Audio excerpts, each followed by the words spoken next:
95% جو وہ میٹنگ ہوئی وہ ہوئی طالبان کے ایشو سے متعلق، جو افغانیوں کو یہاں سے نکالا جا رہا ہے۔ اچھا، اب میرے پاس سورس ظاہر ہے، میں نے اسٹیبلشمنٹ سے تو رابطہ کرنا نہیں تھا، ایک دفعہ رابطہ کر لیا تو وہ آندہ خود پھر مجھے خبریں دیں گے، تو یہ کام تو میں نے نہیں کرنا۔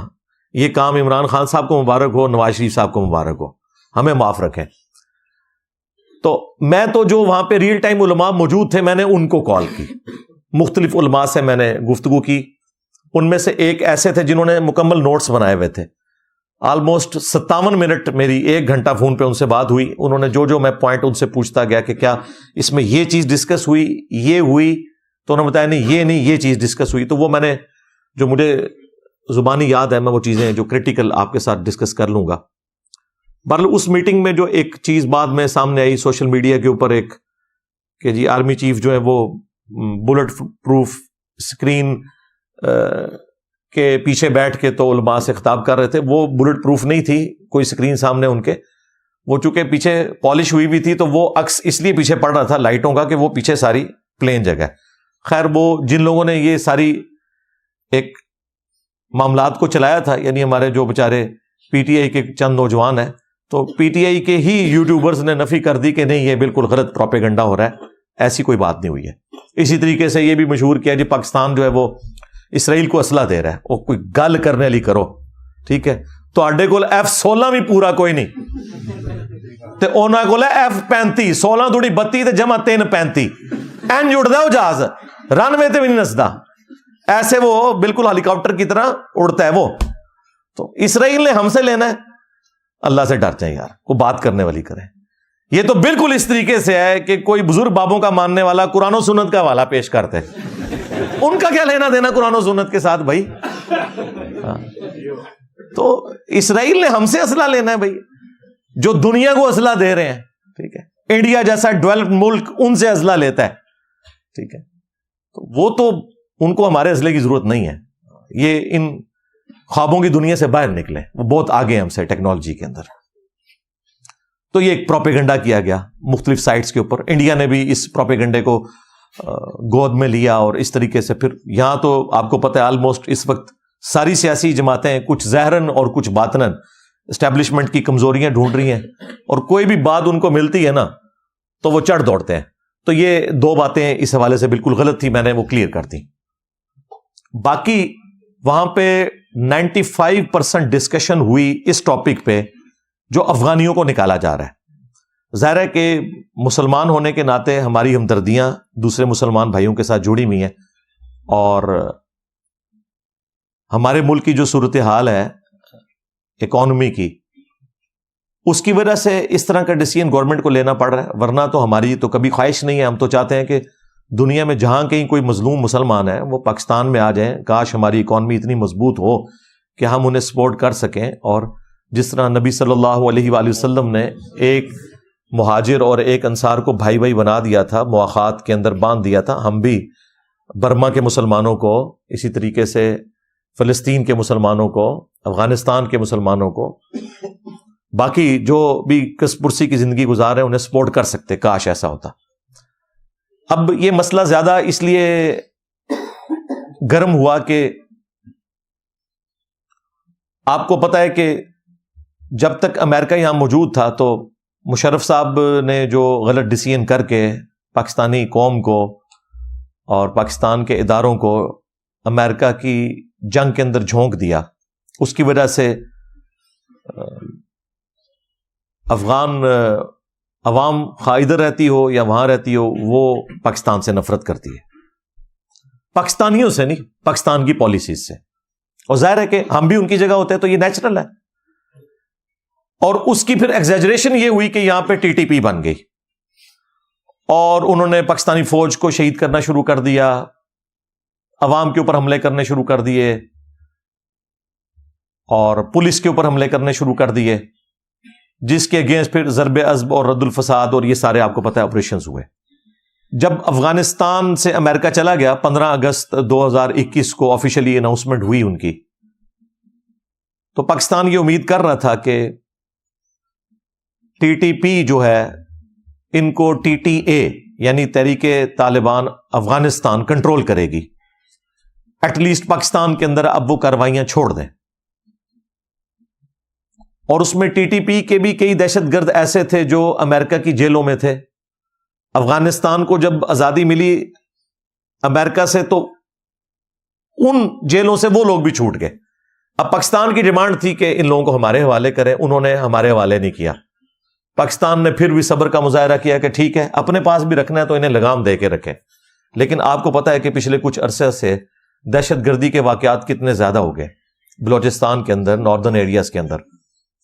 ابھی یہ حالیہ واقعہ جو ہوا میاں والی میں, جس کی ساری تفصیلات میڈیا میں نہیں آئی اور میں بھی بتا کے آپ کا دل دکھی نہیں کرنا چاہتا, اس کے بعد پھر پاکستانی فوج جو ہے نا انہوں نے کہا کہ اب ہم اس حوالے سے کلیئر سٹانس لیں گے. حالانکہ ان کو پہلے ہی پتا ہونا چاہیے تھا. دیکھیں افغان امور کے جو ماہر ترین صحافی ہیں نا پاکستان میں, بلکہ میں کہتا ہوں پورے سب کانٹیننٹ میں, وہ سلیم صافی صاحب ہیں. آپ پچھلے 10 سال کے ان کی جتنی بھی گفتگو اٹھا کے دیکھیں, وہ پہلے دن سے یہ کہہ رہے ہیں کہ ٹی ٹی اے اور ٹی ٹی پی میں کوئی فرق نہیں ہے, ایک ہی سکے کے دو رخ ہے. کیونکہ ٹی ٹی پی تو بنی اس بنیاد کے اوپر تھی کہ افغانستان کے اندر امریکہ کیوں آیا اور پاکستانی فوج نے ان کا ساتھ کیوں دیا. تو یہ کیسے ہو سکتا تھا کہ ٹی ٹی پی اور ٹی ٹی اے ایک دوسرے سے الگ ہوں؟ وہ افغان طالبان کی سپورٹ میں پاکستان سے لڑ رہے تھے. باقی ان کا جو غلو ہے وہ اپنی جگہ, وہ آپ کو پتا ہے سب سے زیادہ میں ہی اس طرح کے نان اسٹیٹ ایکٹرز, خواہ وہ طالبان میں ہوں خواہ وہ باقی جماعتوں میں ہوں, مذہبی یا سیاسی جماعتوں میں تو اس طرح کی کسی بھی اسٹرگل کو جائز نہیں سمجھتا. میں اس دور میں بھی جائز نہیں سمجھتا تھا جب ہماری اسٹیبلشمنٹ نے ان کو گود میں لے کے جہادی تنظیمیں بنائی ہوئی تھیں اور کشمیر میں جہاد ہو رہا تھا. میں تو اسے بھی فراڈ سمجھتا تھا کہ یہ ہمارے گاٹے فٹ ہوگا. اور میری ویڈیوز ریکارڈ ہیں, یہ نہ سمجھے کہ یہ میں زبانی کلامی باتیں کر رہا ہوں. یوٹیوب تو جھوٹ نہیں نہ بولتی, 2012-13 کی میری ویڈیوز اٹھا کے دیکھ لیں. لیکن بہرحال ان کو سمجھ لیٹ آئی. اب جب یہ آئی ہے تو اب انہوں نے کہا ٹھیک ہے پھر اب ہم ان کو اپنے طریقے سے جواب دیں گے, کیونکہ الٹیمیٹلی جو طالبان ہیں افغانستان والے, انہوں نے کہا جی آپ اپنے معاملات کو خود دیکھیں. چٹا جواب دے دیا. ان کا اچھا پھر ہم دیکھیں گے نا, تو پھر ہم یہ دیکھیں گے کہ جتنے یہاں پہ غیر قانونی لوگ آباد ہیں آپ کے, ہم ان کو واپس کریں گے. ظاہر ہے یہ جینوئن رائٹ تھا پاکستان کا. اب اس میں آلموسٹ 2.25 لاکھ کے قریب ایسے افغانی بھی ہیں جن کے شناختی کارڈ جعلی ہیں. ان میں سے کئی پاکستان میں رہ رہے ہیں اور پاکستان کے شناختی کارڈ سے دوسرے ملکوں میں آباد ہیں. ان کے شناختی کارڈ بھی سارے کینسل ہو گئے. اب ظاہر ہے وہ وہاں سے بھی نکالے جائیں گے. اسی وجہ سے افغانیوں کے دل میں پاکستانیوں کے لیے یا پاکستان کی گورنمنٹ کے لیے نفرت آئی. لیکن یہ آغاز جو ہے نا وہ ٹی ٹی اے کی طرف سے ہوا ہے, یعنی تحریک طالبان افغانستان. انہوں نے ٹی ٹی پی کے مسئلے میں پاکستان کا ساتھ نہیں دیا. تو اس کے اگینسٹ پھر یہ میاں والی والا جو واقعہ, اس نے تو ایک سمجھ لیں ایک آخری جو ایک کوئی تھوڑا بہت کوئی رشتہ تھا نا ایک دھاگے سے بندھا ہوا, وہ بھی توڑ دیا. اب فوج نے بالکل کلیئر کٹ ڈیسیژن کر لیا, اور یہ اس میٹنگ کا 95% ایجنڈا تھا جو تمام مکاتب فکر کے علماء کو آرمی چیف نے بلایا ہوا تھا. اب یہ آپ کو علماء کرام باہر تو یہ سارے بڑے بڑے قد کاٹ والے علماء ہیں, مفتی منیب الرحمان صاحب ہوں, مفتی تقی عثمانی صاحب ہوں, باقی لوگ ہوں. ادھر ان کی باتیں سنیں, اندر کسی کی آواز بھی نہیں چین والی نکلی کہ کوئی ہم اپنی کو بات کسی طریقے سے. انہوں نے کلیئر کٹ بھائی ہماری یہ پالیسی ہے. مفتی تقی عثمانی صاحب نے تھوڑی سی گفتگو کی, ان کو بھی شٹ اپ کال دے دی گئی کہ بھائی اس طرح نہیں ہوگا جس طرح آپ کہہ رہے ہیں. پہلے بھی ہم کئی بار ان کے ڈسے جا چکے ہیں, اور اکثر علماء تو وہاں پہ نعرے ہی لگاتے رہے, سپاس نامے ہی پڑھتے رہے. اور وہ بدماش قسم کی دہشت گرد تنظیموں کے علماء بھی وہاں موجود تھے جو باہر آپ کو بڑے بڑے بھاشن دیتے ہیں دلیری کے, اور اندر وہ یہ کہہ رہے تھے آپ کو پتہ ہے ہم تو ہے ہی آپ کے بندے ہیں, ہاں اب بھی ہم آپ کے ہی رہیں گے. وہ اپنا وہ یقین دلاتے رہے. اور پھر ہمارے جو ایک مشہور زمانہ ہے طاہر اشرفی صاحب, ہاں وہ جس حکومت میں بھی ہوں اس کے حق میں نعرے لگاتے ہیں. وہاں انہوں نے ایک بڑی لمبی تقریر کی. انہوں نے کہا آرمی چیف گورنمنٹ جو ہے نا آپ ہی چلاتے رہے, الیکشنز کی کوئی ضرورت نہیں ہے, عوام کوئی الیکشن نہیں مانگ رہی ہے, یہ پتہ نہیں کس عوام کی بات کر رہا ہے. ٹھیک ہے, تو یہ لوگ ہوتے ہیں جو بڑوں کے دماغ خراب کرتے ہیں. اسی قسم کے لوگوں نے ضیاء الحق کا دماغ خراب کیا تھا. خیر اس آرمی چیف کی تو ابھی تک اس حوالے سے کوئی اس طرح کی سٹیٹمنٹ نہیں آئی ہے, مجھے تو یعنی میں نے اس وقت بھی جب پی ٹی آئی والے اور پیپلز پارٹی والے کہہ رہے تھے الیکشن کوئی نہیں ہوں گے، میں نے کہا تھا انشاءاللہ فروری تک الیکشن ہو جائیں گے. کیوں؟ اس وقت ملک جس سچویشن میں ہے نا، فوج اس کا گند اپنے کندھوں پہ اٹھانے کے لیے تیار نہیں ہے. ان کی ہمیشہ خواہش یہی ہوتی ہے کہ کوئی پولیٹیشین ہی کالخ اپنے منہ کے اوپر ملے، ہمیں کوئی گالی نہ نکالے. تو ظاہر ہے یہ اکانومی ظاہر ہے وہ سنبھال بھی نہیں سکتے. جب سنبھال نہیں سکتے تو سامنے کوئی پولیٹیشین بھی چاہیے جو آ کے اسے سنبھالے، اور اگر خدا نہ خواستہ نہ سنبھلے تو اس گناہ کا وبال بھی اس کے اوپر جائے، تو وہ افورڈ کر نہیں سکتے. اس وقت ضیاء الحق نے اس لیے افورڈ کر لیا تھا کہ اس وقت امریکہ کا ایک مشن تھا رشیا کے خلاف، اور امریکہ نے کہا تھا کہ بھئی ہم آپ کو اتنا پیسہ دیں گے کہ آپ تو اتنا کما ہی نہیں سکتے. اس لیے لوگ اکثر کہتے ہیں نا ڈکٹیٹرز کے دور کے اندر ملک بڑا خوشحال تھا، مشرف کے دور کے اندر بھی اور ضیاء الحق کے دور کے اندر بھی، اس لیے کہ آپ لوگ کرائے کے قاتل تھے. ہاں تو خوشحال ہی ہونا تھا. اب انہیں کوئی کرائے کے قاتل نہیں چاہیے کہ وہ ہمارے آرمی چیف کو کہیں کہ بھئی آپ سنبھال لیں. تو اس وقت تو یہ آپ بھول جائیں. اب جو بھی ہے پولیٹیکل گورنمنٹ ہی آنی ہے انشاءاللہ، الیکشن بھی ٹائم پہ ہو جائیں گے. بال وہاں پہ سپاس نامے یہ لوگ پڑھتے رہے، جیسے کوئی مطلب آرمی چیف کو امیر المومنین جس طرح ڈکلیئر کر دیا جاتا ہے نا، اس طریقے سے وہ. لیکن ظاہر ہے کہ سمجھدار لوگ جو ہیں وہ باتیں سن لیتے ہیں. ظاہر ہے اس نے اب یہ تو نہیں کہنا تھا، تعریف تو کسی کو نہیں بری لگتی، تو یہ بھی نہیں کہنا تھا کہ شٹ اپ کال دیتے. ٹھیک ہے سن لی، باقی کرنا وہی ہے جو آپ نے کرنا ہے. بال انہوں نے کہا جی آپ کی ذمہ داری یہ ہے کہ اب اپنے محراب اور ممبر سے آپ لوگوں کو یہ ایجوکیٹ کریں کہ ہم افغانیوں کے ساتھ کوئی ظلم نہیں کر رہے. جو لوگ ورک پرمٹ لے کے یہاں آئے ہوئے ہیں وہ کام کرتے رہیں گے. اسی طریقے سے جو لوگ واقعی جن کی یہاں پہ رشتہ داریاں ہیں اور انہیں نیشنلٹی مل چکی ہے، ان کی نیشنلٹی کینسل نہیں ہوگی. جو جعلی شناختی کارڈ والے لوگ ہیں اور جو غیر قانونی رہ رہے ہیں، ہم ان کو نکالیں گے اور اچھے طریقے سے انہیں رخصت کر دیں گے. اور ہماری اپنی مجبوری ہے. حالانکہ میں سمجھتا ہوں وہ بیچارے وہاں جا کے ذلیل و خوار ہی ہوں گے، کیونکہ 60% تو وہاں پہ پہاڑ ہیں افغانستان میں. اکانومی ان کی بھی اتنی مضبوط نہیں ہے، زیادہ تر چوری کے پیسے کے اوپر چل رہی ہے. آپ کو تو یہ بتایا گیا کہ وہ تسبیح پھیرنے سے چل رہی ہے، نہیں، چوری کے پیسے کے اوپر اکانومی ان کی چل رہی ہے. اور ظاہر ہے چوری کا پیسہ اب جب رکے گا تو ان کی اکانومی بھی نیچے آ جائے گی.